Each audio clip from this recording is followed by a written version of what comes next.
अस्सलामुअलैकुम dear students. इस वक्त हम लोगों ने अपना बिल्स ऑफ एक्सचेंज का प्रॉब्लम नंबर 16 अटेम्प्ट करना है, जो बुक के पेज नंबर 158 पे है। आप ये क्वेश्चन ज़रा थोड़ा सा ना बेटे इम्पॉर्टेंट है, थोड़ा सा हट के है। अभी तक देखें जितने क्वेश्चन हुए हमने अटेम्प्ट किए, उसमें सिचुएशन ये होती थी कि अगर ड्राई ड्यू डेट पे पैसे नहीं देते ना, तो हम उसकी रिक्वेस्ट पे पुराना बिल कैंसिल करके दोबारा से टाइम पीरियड एक्सटेंड करके उस पर नया बिल बना देते हैं विद इंटरेस्ट। ठीक है, लेकिन ऐसा भी तो हो सकता है कि ड्रॉर इस बात को माने ही ना, ठीक कि जी ये बंदा अभी से ही तंग कर रहा है तो आगे भी ये तंग ही करेगा। तो ड्रॉर ये भी कर सकता है, चूंकि ये लीगल डॉक्यूमेंट है तो इसके अगेंस्ट कोर्ट में केस किया जा सकता है। तो अब इस क्वेश्चन में कुछ ऐसी सिचुएशन है कि जो ड्रॉर है ना, ड्रॉई ने जब ड्यू डेट पे पैसे नहीं दिए तो उसने कोर्ट में केस कर दिया, राइट। अब उसकी सेटलमेंट कैसे करनी है, क्वेश्चन को अटेम्प्ट करते हुए देखते हैं जी। तो लें जी, प्रॉब्लम नंबर 16 रीड कर रहा हूँ, सुनिएगा। कह रहा है 1 सितंबर 2004 पे ए का डेबिट बैलेंस रख रहा है, ए का अकाउंट डेबिट बैलेंस रख रहा है बी की बुक में। ठीक है, ए का डेबिट बैलेंस है, मींस ए ने पैसे देने हैं। जिसका डेबिट बैलेंस होता है उसने पैसे देने होते हैं, वो डेटर होता है तो डेटर ने पैसे देने होते हैं। तो ए का अकाउंट डेबिट है बी की बुक्स में, तो इसका मतलब है ए ने बी के पैसे देने हैं। तो बी के पैसे देने हैं ए ने, तो बी ड्रॉर बनेगा और ए ड्रॉई बनेगा। ठीक है, कह रहा है अब इस 8,000 का, अब कह रहा है इस 8,000 पे का जो सा ना 2 मंथ्स के लिए बिल बन गया। The bill was dishonoured on the due date, bill due date पे डिसऑनर हुआ। B's account made up on 31 December each year. B then filed a suit against A, अब बता भी दिया कि बी ने जो सा ए के अगेंस्ट केस कर दिया, और इस केस का फैसला 1 मार्च 2005 पे आया। ठीक है, और क्या फैसला आया है, कोर्ट ने क्या फैसला दिया है, for the amount of debt, कि ड्राई जो है वो ड्रॉर को डेट की अमाउंट मीन्स 8,000 भी देगा विद इंटरेस्ट 6% पर एनम, और इंटरेस्ट भी देगा from 1 January 2005 up to date of payment. और इंटरेस्ट की कैलकुलेशन स्टार्ट किस डेट से होगी, 1 जनवरी से स्टार्ट होगी, और किस डेट तक पे करना है, जिस डेट पे वो पेमेंट करेगा ड्राई। ठीक है ना, together with legal cost amounting to ₹780, और 780 रुपये के जो लीगल चार्जेस हैं वो भी पे करेगा। तो ड्राई कोर्ट ने ये फैसला दिया है, ठीक है, कब, 1 मार्च पे, कि जी जो ड्राई है वो ड्रॉर को 3 तरह की अमाउंट्स पे करेगा। पहले नंबर पे जितने पैसे देने थे वो, दूसरे नंबर पे उनसे रिलेटेड इंटरेस्ट, और तीसरे नंबर पे जब ड्रॉर ने केस किया था तो ज़ाहिर बात है लीगल चार्जेस भी लगे थे उसके।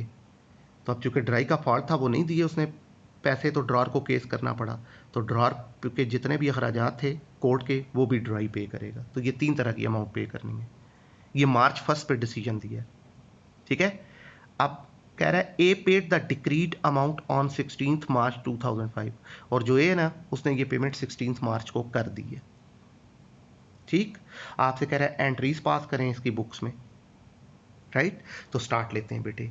तो अब प्रॉब्लम नंबर 16, ड्रॉर बनना है बी ने, तो पहले जर्नल ऑफ बी फिर जर्नल ऑफ ए ड्राई।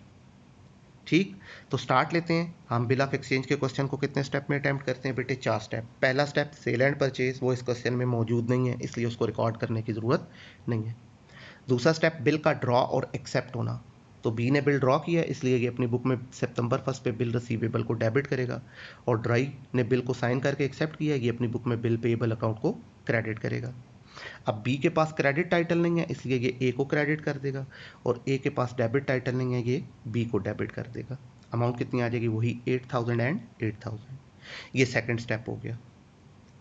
तीसरा स्टेप हमने बताना है कि ये बिल ड्रॉ और एक्सेप्ट होने के बाद गया कहाँ पे, रिटेन हुआ, डिस्काउंट हुआ, इंडोर्स हुआ, या बैंक फॉर कलेक्शन के लिए गया। ठीक है, तो वो मेंशन नहीं कर रहा है, वो डायरेक्ट ड्यू डेट पे जा रहा है। इसका मतलब है बिल को ड्यू डेट तक रिटेन किया गया है, क्योंकि अगर ये बिल कहीं जाता तो वो मेंशन करता, मेंशन नहीं किया है इसका मतलब है रिटेन हुआ है, और रिटेनिंग की सिचुएशन में एंट्री की ज़रूरत नहीं है, राइट। अब फोर्थ स्टेप में हम बताएंगे कि ड्राई ने ड्यू डेट पे बिल की अदायगी की है या नहीं की है। अगर उसने पैसे दे दिए तो बिल ऑनर, नहीं दिए तो बिल डिसऑनर। तो वो क्लियरली कह रहा है बिल डिसऑनर हुआ है। तो अब ड्राई ड्यू डेट पे पैसे दे चाहे ना दे, वो डेबिट करेगा अपनी बुक में बिल पेएबल अकाउंट को।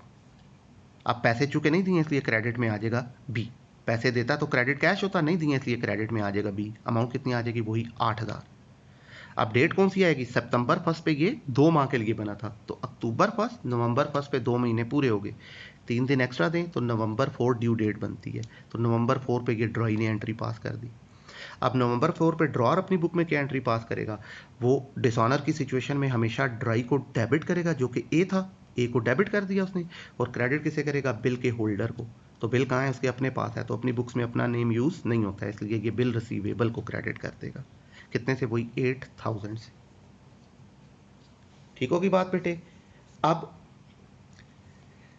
बिल डिसऑनर हुआ, अब वो कह रहा है जो ए है ना उसने बी पे केस कर दिया इस वक्त, ठीक है ना। तो अब देखें जब ए बी पे केस करेगा तो जाहिर बात है for the time being legal charges उसे खुद, लॉयर की फीस उसे खुद देनी पड़ेगी, ठीक है ना। वो बाद में कोर्ट डिसाइड करेगी कि क्या होना है, ठीक है ना। तो इस वक्त वो जो लीगल एक्सपेंसेस हैं वो ए ने खुद पे किए हैं, तो इसलिए 5 नवंबर को वेरी नेक्स्ट डेट पे जाके उसने केस किया। तो ड्रॉर अपनी बुक में इसकी क्या एंट्री पास करेगा, लीगल एक्सपेंस अकाउंट डेबिट और कैश अकाउंट क्रेडिट, कितना 780। ड्राई क्या करेगा इसके अगेंस्ट एंट्री, नो एंट्री, उसका इससे कोई ताल्लुक नहीं है कि ए ने कितने लीगल चार्जेस पे किए हैं, ठीक है। हाँ, बाद में अगर कोर्ट डिसाइड करती है कि ए ने देने, बी ने ये लीगल चार्जेस देने हैं, तो फिर बाद में जो है वो केस का डिसीजन जो है उसके अकॉर्डिंगली उसको एडजस्ट करेंगे, ठीक है। तो इसने कर दिया लीगल एक्सपेंस डेबिट, बी अपनी बुक में क्या करेगा, legal expense debit to cash credit, और ए क्या करेगा, नो एंट्री, उसका इससे ताल्लुक ही नहीं है कि उसने कितने लीगल चार्जेस पे किए, ठीक है। अब 5 नवंबर के बाद दोनों पार्टीज चुप होकर बैठ जाएंगी, कोर्ट के फैसले का इंतजार करेंगी। अब कोर्ट ने डिसीजन दे दिया बेटे 1 मार्च को, ठीक है। और क्या डिसीजन दिया है कि ये जो लीगल चार्जेस है ना, ये अब ड्रॉर ने पे नहीं करने हैं, ये ड्राई के खाते में जाएंगे। तो अब ड्राई जो पेमेंट कर रहा है वो मार्च 16 पे कर रहा है, ठीक है ना। तो वो 16 मार्च बाद में आएगी, पहले 1 मार्च पे चूंकि ड्रॉर को पता चल चुका है कि ये जो लीगल एक्सपेंस उसने पे किए थे ये अब उसका एक्सपेंस नहीं है, इसलिए वो अब अपनी बुक्स में से इस लीगल एक्सपेंस को खत्म करेगा। तो लीगल एक्सपेंस डेबिट थे ना, अब ये क्रेडिट करके खत्म कर देगा इनको, और ये अब पैसे उसको मिले नहीं है, अभी मिलने हैं। किससे लेने हैं इसने, ए से, तो ये कर देगा A debit legal expense account credit, कितने से, 780 से, मार्च 1 पे। और ड्राई क्या करेगा, अब ड्राई को इस डेट पे 1 मार्च पे पता चल गया कि वो जो लीगल एक्सपेंस पे किए गए थे ना वो अब उसके अकाउंट में आएंगे, उसने अदा करने हैं, तो इसलिए अब ये उसका खर्चा बन जाएंगे। तो ये लीगल एक्सपेंस को अपनी बुक में डेबिट कर लेगा, और इसकी पेमेंट किसको करनी है इसने, बी को। तो पैसे दे देता तो कैश क्रेडिट हो जाता, अभी दिए नहीं है इसलिए बी क्रेडिट हो जाएगा, कितने से, 780 से, ठीक है। अब मार्च 16 पे हमने पेमेंट करनी है, तो इंटरेस्ट समेत पेमेंट होनी है। तो इंटरेस्ट हम चूंकि अलहदा से रिकॉर्ड करते हैं तो उसको पहले रिकॉर्ड कर लेते हैं। तो अब इंटरेस्ट ड्रॉई के लिए एक्सपेंस बनेगा, ये अपनी बुक में इंटरेस्ट को डेबिट करेगा, ड्रॉर के लिए इनकम बनेगा, वो अपनी बुक में इंटरेस्ट को क्रेडिट कर लेगा। अब बी के पास डेबिट नहीं है, ये ए को डेबिट कर लेगा, ए के पास क्रेडिट नहीं है, वो अपनी बुक में बी को क्रेडिट कर लेगा। अब इंटरेस्ट की अमाउंट कैलकुलेट कैसे होगी, ये आपके सामने कैलकुलेशन है इसकी बेटे। 8000 का बिल था, इसका 6% इंटरेस्ट है, 6/100, ठीक है। अब पीरियड कितना बन रहा है, वैसे असूल तो ये कहता है ड्यू डेट से इंटरेस्ट की कैलकुलेशन स्टार्ट हो, नवंबर 4 से, ठीक है, 16 मार्च तक, नवंबर 4 से लेके 16 मार्च तक इंटरेस्ट की कैलकुलेशन होनी चाहिए, ठीक है। लेकिन उसने क्लियरली बताया हुआ है कि कोर्ट ने ये फैसला किया कि इंटरेस्ट की कैलकुलेशन 1 जनवरी से स्टार्ट होगी, ठीक है। तो इसलिए अब आप नवंबर 4 से इंटरेस्ट को कैलकुलेट नहीं करेंगे, 1 जनवरी से लेके up to date of payment 16 मार्च। तो अब 1 जनवरी से लेके 16 मार्च तक कितना बनता है टाइम पीरियड, जनवरी पूरा, फरवरी पूरा, और मार्च का 16 आधा महीना, तो मीन्स 2.5 मंथ बन गए। तो अब आप लिखेंगे 2.5 डिवाइडेड बाई 12, तो ये आ गया बेटे 100 रुपीज़। तो 100 रुपीज़ का इंटरेस्ट आ गया, तो ये एंट्री इंटरेस्ट वाली 100 रुपीज़ से हो गई जी। ए टू इंटरेस्ट 100 और इंटरेस्ट टू बी 100, ठीक है।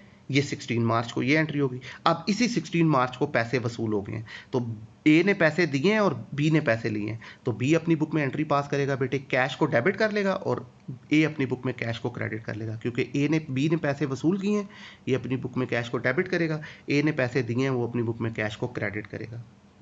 अब बी के पास क्रेडिट नहीं है, ए को क्रेडिट कर लेगा, और ए के पास डेबिट नहीं है, वो बी को डेबिट कर लेगा।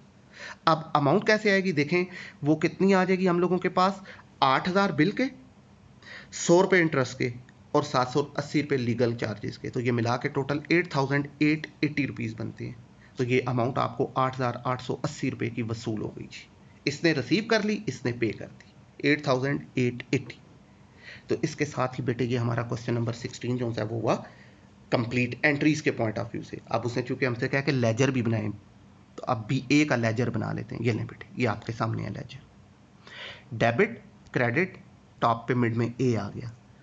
अब ए के अकाउंट को जब हम स्टार्ट करेंगे तो उसने क्वेश्चन के स्टार्ट में बताया था कि सबसे पहले ए का डेबिट बैलेंस पड़ा हुआ है, तो वो बैलेंस है डेबिट है, इसलिए डेबिट साइड पे लिख देंगे बैलेंस ब्रॉट डाउन 8000 पे। ये ले, अब बाकी चेंजेस एंट्रीज से लाएं, तो ए का रिकॉर्ड हमें कहाँ मिलेगा, बी की बुक्स में। तो ये देखें, ये रहा, ए क्रेडिट हो गया, बी की बुक ये रही, इसमें ये देखें ये पड़ा हुआ है ए क्रेडिट हो गया है, क्यों, बिल रिसीवेबल की वजह से। तो क्रेडिट साइड पे आप लिखेंगे बेटे बिल रिसीवेबल 8000, ठीक है। नेक्स्ट एंट्री में आए तो ये देखें ए, ये रहा डेबिट हो गया है, तो डेबिट साइड पे आप लिखेंगे बिल रिसीवेबल अकाउंट 8000 पे।